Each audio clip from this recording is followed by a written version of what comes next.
Salom hammaga, sizlar bilan yana Sardor Gang. Bugungi videomizda sizlar bilan PUBG Mobile'da keyingi turi 3 versiyasida qo'shiladigan yangiliklarni ko'rib chiqamiz. Keyingi yangilanishimizda o'yinda dizayni o'zgararkan, qanaqa dizayn bo'lishi, keyingi sezonimizdagi yangi rejim ma'lumotlari va qaysi eski rejimlar qaytadi, nima o'zgarishlar bo'ladi, hammasini mana shu videomizda batafsil bilib olamiz. Videoni ko'rishdan oldin videoga like bosib, kanalga obuna bo'lib qo'ying. Men videoni boshladim.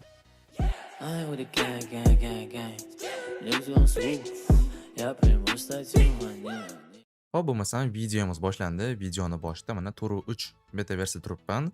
Mana shu beta versiyamiz, ya'ni Turu 3 versiyada keladigan asosiy o'zgarish, asosiy yangiligimizni ko'rib chiqamiz. Bu ham bo'lsa PUBG Mobile'da interfeysi, ya'ni mana bu o'yinda nastroykasi, xullas tashqi dizaynidagi o'zgarishlar bo'lar ekan.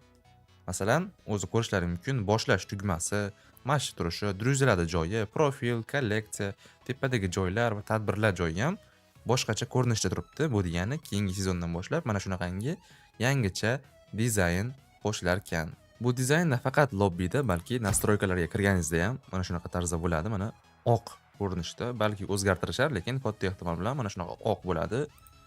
Boshqaruv, grafika, mana hamma joyga o'tib ko'rishimiz mumkin. Hamma yoq oq ko'rinishda, lekin o'yinda ichidagi tugmalarimiz hozircha o'zgargani yo'q. Bu menimcha o'sha yana yilgacha o'zgarib qolishi mumkin mana bu narsalar ham, lekin hozircha bunga tegishgani yo'q. Faqatgina mana bu tashqi nastroyka interfeysdagi mana bu dizaynni oq rangga va sal-pal o'sha zamonaviyroq rangga o'zgartirishibdi. Mana yozuvlar ham hamma yoq ham boshqacha ko'rinishda ko'rishlari mumkin. Mana shunaqangi asosiy o'zgarish bizni 3.4 versiyada kutyapti. Bu shopda ham mana ko'rish mumkin. Shopga kirsak ham bu joylarda mana hamma narsa oq va o'sha yorug' svetga aylangan. Klanga kirsak ham mana klan joylar hamma yoq, xullas tashqi dizaynda hamma yog'i oq ko'rinishda. Mana shunaqa bo'lar ekan, bu narsa o'zgarmaydi. Chunki bu narsaga razrabochilar anchadan bas tayyorlanib kelishyapti va o'sha PUBG Mobile'da 8 yilligi bo'layotgani uchun mana shu yangilikni qo'shyapti. Hozir bu narsani ko'rib siz musor deb o'ylashingiz mumkin, menga yoqmadi deyishingiz mumkin, lekin oldindan xulosa qilmang. Razrabochilar ham nima qo'shishni biladi va bu hali yakuniy sifat emas. Ya'ni Turu 3 versiya kelsa xuddi shunaqa bo'lmaydi. Mana ekranlaringda videosini ko'rishlari mumkin. Katta ehtimol bilan mana shunaqangi ko'rinishda bo'ladi. Xuddi Xitoy PUBG'dagi dizaynga o'xshatibroq qilib yasashgan. Mana bu lobbi ko'rinishi hozircha tegilmas ekan, o'zimizning oddiy lobbimizda qolar ekan, lekin o'ng tomondagi shop bo'limi, o'sha RP joyi, sabitiyalar, pastdagi o'sha missiyalar, inventarlardagi knopkalari, chap tomonda druziyalar profilni ko'rinishi mana shunaqa tarzda o'zgarar ekan. Faqatgina lobbi o'sha eski holatda qolar ekan. Menimcha uni o'sha Turu tur versiyada o'zgartirishsa kerak. Chunki o'zgartirishmasa, mana bu o'ng tomondagi sabitiyalar, shop narsalari hozirgi eski fonimizga uncha mos tushmas ekan. Shuningdek, bu interfeysimizda biror bir narsani qabul qilganimizda ham boshqacha mana dizayn bo'ladi, ko'rishlari mumkin. Ko'rinishi zo'r, narsa tushganda ham mana boshqacha bo'lib tushadi. Ko'rinishi chiroyli, lekin bir tomondan yomon, chunki kechasi PUBG Mobile o'ynaydiganlarni ko'ziga rahm qilmayapti PUBG, chunki kechasi o'ynasangiz oppoq bitizga bunaqa yorug' nur tushib turadi. Mana bu yerda достижение missiyalari ham bor.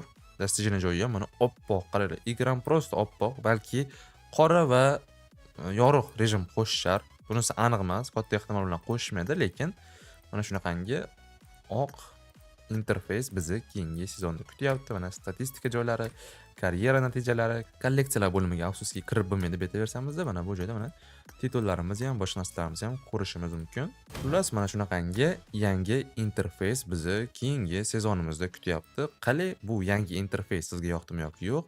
Albatta, izohlarda o'z fikringizni yozib qoldiring. Aytganimdek, oldindan xulosa qilmaymiz. Hali beta versiyani to'rtta yangilanish kutyapti. Yangilanishlarda balki yanada chiroyliroq qilishar. Keyingi yangiligimiz mana bu chap tomondagi profil lobbisi. Buni ham ko'rib turib, voy nima bu deyishingiz mumkin. Hali buni to'liq ishlab chiqarishmagan. Tasavvur qilsak bo'ladi. Masalan, o'rtada bizning personajimiz turibdi. Mana bu joylarda esa transportlar, mana bu yerda masalan mototsikl, UAZ, dacha, juda ham ko'p transport qidirsa bo'ladi. Mana joylar juda ham ko'p, mana qulupchalarni ko'rishlari mumkin. Ustiga bosib transport qo'ysa bo'ladi. Mana bu joyda esa qurollarimiz hozirgi Turu 2 versiyamizda faqatgina 3 xil qurol mana bu joyda turardi. Endi orqadagi mana bu joyda biruvlar 6 tasini qo'shsa bo'lar ekan. Bu ham juda ham zo'r bo'pti. Bittada 6 ta kuchaytirilgan qurolingiz yoki skinizni qo'yib qo'ysangiz bo'ladi. va kolleksiyani ham mana bu yerga qo'yib qo'yishibdi. Oldingi versiyamizda kolleksiya mana bu rang pastda turardi, ustiga bosib kirardik. Endi mana bu joyga qo'yib qo'yishar ekan. Sirazi sizda o'sha nechinchi levelligingiz mana bu yerda chiroyli bo'lib, donatorligingiz bilinib turar ekan. Nechta X suitingiz borligi, nechta super carries, nechta kuchaytiradigan qurolingiz, nechta ultimatingiz borligini ham sirazi profilingizni mana bu joyga kirib ko'rsa bo'ladi. Mana shu narsani ham o'zgartirib va nihoyat yaxshi qilishibdi, chunki dizayni prosta bo'lma, prosta hali buni to'liq ishlab chiqarishmagan. Tepadagi nurlar juda ham ko'payib ketgan, albatta kamaytirishadi va o'sha odam kirib ko'rsa mazza qiladigan qilib yasab qo'yishadi. Xullas mana shunaqangi profil bo'limi bizni keyingisini kutyapti. Populyarность, взаимодействие, uy hamma yoq mana shu yerda mana bemalol ko'rsak bo'ladi. Keyingi yana bir ajoyib yangiligimiz esa inventarda ham xuddi shunaqa mana dizayn o'zgargan ko'rishlari mumkin. Mana bu yerda mana kraskani o'sha ko'rinishi o'zgargan mana ko'rishlari mumkin. Kraska sal-pal zamonaviy bo'lyapti, chunki zamonaviy PUBG Mobile erasi kelyapti. Shu sabab kraskani ham ko'rinishini o'zgartirishibdi. Va materialni ham ko'rinishi o'zgargan. Mana bu yerga kirsam mana pastda ko'rishlari mumkin. Sal-pal xiraroq, lekin material sariq emas, qizil rangda bo'lar ekan. Mana shunaqangi ko'rinishga kelib qolar ekan va mana shunaqangi yangi bo'lim ochilar ekan. Ushbu bo'limimizda biz har versiyamizda mana shunaqangi maxsus kartalar olib turgandik. Mana shu kartalar orqali qanaqadir missiya bajaramiz ekan va missiyalarni evaziga mana bu yerdagi sovg'alarni qo'lga kiritamiz ekan. Bu ham o'sha kolleksiyaga bog'liq. Mana hammasini ustiga kirib olsa bo'ladi yoki boshqa odamlar bilan birgalikda bunaqa obmen qilsa bo'ladi, ya'ni ayirboshlasa bo'ladi. Menda qaysidir karta bo'lsa, boshqasiga almashtirib, mana shu yerdagi missiyalarni bajarib, materiallarni yoki mana bu yerda kuchaytiriladigan qurol bor. Uni max 1-daraja qilsa bo'ladi. Hozircha beta versiyada bug bo'lyapti. Xullas, mana shu sovg'alarni olsa bo'lar ekan. Mana bu yerda mana legendarniy sovg'ani ham olganimda boshqacha animatsiya chiqib qo'yishlari mumkin. Alishga olgandim. Hali to'liq ishlab chiqarilmagan, lekin bunaqa congratulation bo'lib, ajoyib animatsiyada chiqargan. Mana yana bitta setni oldim. Hali to'liq ishlashmabdi. MK47 dan oldim. Mana shu narsalarni olganim uchun mana ko'rinishini chiroyli qilishibdi. Lekin animatsiya gap bo'lishi mumkin emas. Razrabolchilar ustida yaxshi ishlab borishyapti. Kutamiz, Turu 3 versiya yangi erani boshlaydi PUBG Mobile'da. Aytgancha yana bir ajoyib foydali yangiligimiz nastroyka, ya'ni sozlamalar bo'limiga o'tib, mana bu joyda hub lobbisi bor. Hub lobbisiga kirishda, pastga bossangiz, qo'lingiz bilan avtomatik hubga kirib ketadi. O'shani o'chirib qo'ysa bo'lar ekan. Yoqib qo'ysam, avtomatik desam, o'sha hubga kirib ketardi. Hozirgi versiyamizda mana kirib ketdi o'sha. O'shani o'chirib qo'yish va nihoyat keyingi Turu 3 versiyamizdan keyin qo'shilar ekan. Yaxshi qilishibdi razrabolchilar va nihoyat mana shuni ustida ishlab qo'shishibdi. Gap bo'lishi mumkin emas. Mana shu yerdan mana kiramiz, prosta o'chirib qo'yamiz bo'ldi. Endi bunday bossak, hech nima qilsak hubga kirib ketmaydi. Endi esa yana bir ajoyib yangiliklarimizdan bittasi bu. Masalan, shopimiz bor. Shopga kirganimizda birorta yangi ultimate kostyum yoki kuchaytiradigan qurol keladi. Hamma biladi. O'sha kostyum kiyganda ko'pchilik u kostyumni yaqinroqdan ko'rgisi yoki kuchaytiradigan qurolni yaqinroqdan ko'rgisi keladi. Va nihoyat razrabolchilar bunga yechim topishibdi. Ya'ni shopda aytaylik birorta kuchaytiradigan skin keldi. Kelgandan keyin siz chap tomonda lupa turibdi. Mana shu lupani ustiga bir marta bossangiz bo'ldi ekan, bosganingizdan keyin chap tomonda mana o'ldirish bildirish tomasi, lut qutisi, xullas bunaqa ko'rinishda ajoyib ma'lumotlarni chiqarib berar ekan va siz bu joyda qo'lingiz orqali mana ko'ryapsiz, ko'rgan holatda tepa past qilsangiz bo'ladi yokida ikkita qo'lingiz bilan mana bunday yaqinlashtirib skinni yaqinroqdan ko'rsangiz bo'lar ekan. Mana ko'rishlaringiz mumkin. Yangicha ajoyib skinni tomosha qilish yangiligini razrabolchilar Turu 3 versiyada qo'shishar ekan. Mana ko'rishlaringiz mumkin. Pastda mana xolasiz 3-levelgacha и max levelgacha qilsangiz bo'lar ekan. Bu safar zo'r qilishibdi. Chunki sirazi birdan maxgacha qilinardi.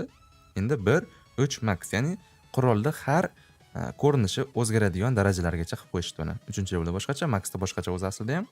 Mana shunaqa qilishdi uni. Ledni yaqinroqdan ko'rib, qayerda qanaqa detali borligini ko'rsangiz bo'ladi. Masalan, mana bu o'ngroq joylarda kamroq ledni qilingan, sal-pal qorayib qolgan deb tomosha qilib, "Voy, bu skin menga yoqmadi.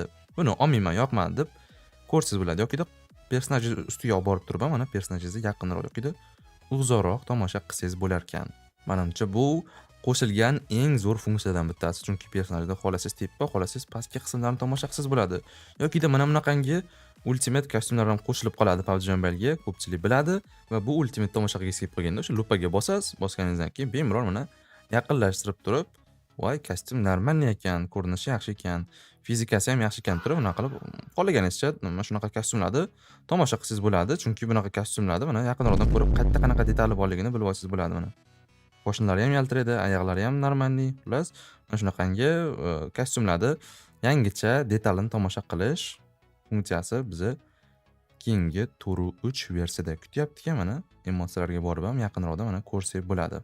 Xullas, mana shunaqangi funksiya bizni keyingi turi 3 da kutyapti. Mana xohlasangiz Faronni mana shunaqa tarzda yaqinlashtirib, mana rasmlarga olib, uni o'zingiz uchun mana shunaqangi ajoyib narsalar qilib olsangiz bo'lar ekan. Menimcha yomon emas, juda ham zo'r yangilik qo'shibdi. Qani, bu funksiya sizga yoqdimi yoki yo'q? Albatta izohlarda o'z fikringizni yozib qoldiring. Endi esa biz keyingi yangiliklarimizga o'tamiz. Keyingi yangiligimiz esa yangi rejimimizdagi yangi qobiliyatlar. Hozircha yangi rejimimiz turi 3 versiyamiz betasiga qo'shilgani yo'q. Menimcha keyingi hafta qo'shiladi. Keyingi hafta qo'shilsa, o'shanda yangi rejim haqida batafsilroq video qilamiz. Mana bu yerda maxsus qobiliyatlar qo'shilgan. Mana 5 xil qobiliyat bo'lar ekan keyingi sezonimizda. Birinchisi maxsus transport qobiliyati. Bu qobiliyatni ishlatib yangi rejimimizni o'ynasak, biz transportimizning joni kamroq va yoqilg'isi kamroq ketar ekan, ya'ni benzin kamroq ketar ekan. Keyingisi davolash qobiliyati. Bu menimcha katta ehtimol bilan sherigimiz yiqilib qolsa, uni 2 barobar tezroq ko'tarishimiz mumkin bo'ladi. Keyingisi maxsus idrok ixtisosligi ekan. Bu katta ehtimol bilan o'sha lootladi yoki dushmanlarni qayerdaligini aytib beradi. Klassik rejim o'ynab ko'rdim, lekin bu ishlamadi. Menimcha keyingi beta versiyamizda ishlasa batafsil ko'rsatib beraman.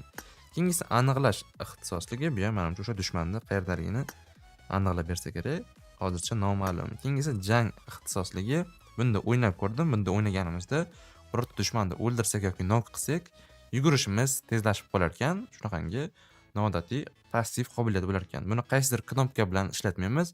Avtomatik kimnidir o'ldirganimizda yoki nimadir qilganimizda ishlab ketadigan qobiliyatlar. Xullas, yangi rejimimizning ma'lumoti hozircha yo'q, faqatgina shu 5 xil qobiliyatimiz bor xolos. Aytgancha keyingi yangiligimiz tug'ilish oroli. Tug'ilish orolimiz mana shunaqa tarzda o'zgarar ekan, ko'rishlari mumkin. Oddiy bunaqangi binochalar bo'lar ekan. Katta ehtimol bilan menimcha turi 3 versiyada hech qanaqangi event bo'lmasligi ham mumkin. Eskicha o'sha PUBG Mobile o'ynashimiz mumkin. Ya'ni hech qanaqangi eventsiz, prostada o'sha 100 ta odamdan bitta odam tirik qolguncha bo'lishi ham mumkin. Va yangi mana bunaqa snayper qo'shilar ekan. Keyingi turi 3 versiyamizda ko'rishlari mumkin. Uchida bunaqangi pichog'i bor. Snayper, bu snayperimiz vintovka, ya'ni dushmanga otsak, tez otsa bo'ladi, xuddi boshqa SKSlarga o'xshab. Mabodo o'qi tugab qolsa, bunaqa dushmanga hujum ham qilsangiz bo'ladi, ya'ni pichog'ini tiqib olib, o'sha pichoq orqali hujum qilsangiz ham bo'ladi. Shunaqangi ajoyib snayper bizni turi 3 versiyada kutyapti. Aytgancha yana bir asosiy muhim yangiligimiz keyingi turi 3 versiyamizni ikkinchi yarmida, ya'ni aprel oyida katta ehtimol bilan eski Faron rejimi qaytishi kutilmoqda. Hozirgi turi 2 versiyamizda Olovuddin rejimi qaytsa, keyingi sezonimizda katta ehtimol bilan Faron rejimi qaytishi mumkin. Sababi beta versiyani lobbilar ochish joyiga kirsak, aynan Faron rejimini rasmi turibdi. Bu degani razraботchilar qanaqadir plan qilib mana shu Faron rejimini qaytarishmoqchi shekilli, lekin bu 100% fakt emas, aniq emas, lekin beta versiyada bu ma'lumot bor. Qani ko'ramiz, vaqt o'tsin, yangi versiyamiz kelguncha bu narsa ham aniq bo'ladi. Aniq bo'lganda esa biz albatta batafsil video qilamiz. Xullas, shu bilan videomiz o'z nihoyasiga yetdi. Videomizda biz sizlar bilan birgalikda turi 3 versiyamizda qo'shiladigan o'zgarishlar, yangi mana bunaqa interfeyslar va yangi rejimimizning ba'zi qobiliyatlari, xullas turi 3 versiyada qo'shiladigan asosiy o'zgarishlarni ko'rib chiqdik. Unutmanglar, bundan keyingi videomiz ham yangi haftada chiqadi. O'sha videomizda yana qanaqangi o'zgarishlar bizni kutayotgani haqida albatta video qilamiz. Batafsil uni ham o'tkazib yubormanglar. Mana profilimizda iPadda baribir boshqacharoq ko'rinyapti. Anchagina tiniq, lekin baribir transport yoki qanaqadir qurolni qo'yish uchun knopka qo'shmagan ekan. Bitta ko'rinishi zo'r. Xullas, turi 3.1 beta versiyamizda yangiliklari shundan iborat. Ma'lumotlar yoqqan bo'lsa, albatta izohda o'z fikringizni yozib qoldiring. Video yoqqan bo'lsa like bosing, kanalga obuna bo'lishni unutmanglar. Sizlar bilan Sardorgan kanali bo'ldi. Hammaga omad, doimo birinchi o'rinda olib yuringlar.